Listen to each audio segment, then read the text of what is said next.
Hey everybody, what's up? Welcome to this video. In today's video, we're going to learn about basic concepts in R programming language. So here is my first example. We're going to learn how to declare and use variables in R.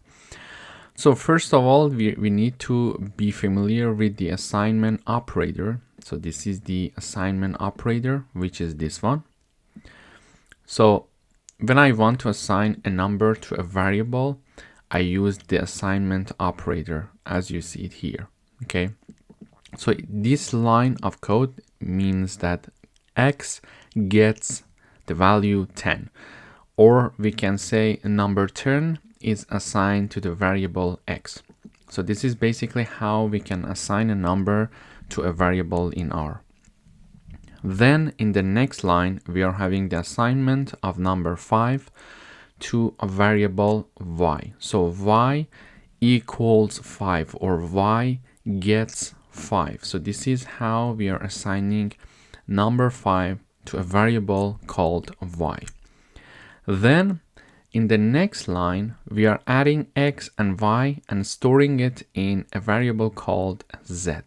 So x is 10. Y is 5, so we are adding them together. So 10 plus 5, it will be 15, and 15 is assigned to a variable called z.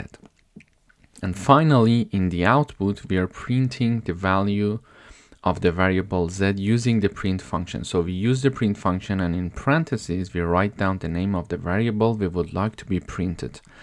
So when I run this code, this is why I see number 15 in the output, because 15 is the output of x plus y, which was initially assigned to a variable z.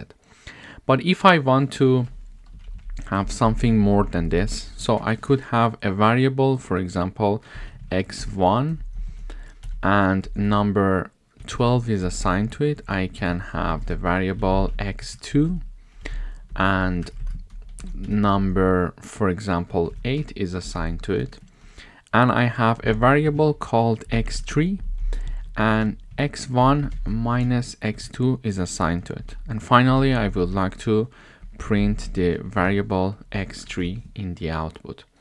So when I run this code, I see that there is a mistake here. Sorry. So yeah, the assignment operator was not written correctly. So I run the code one more time and I see number 4 in the output.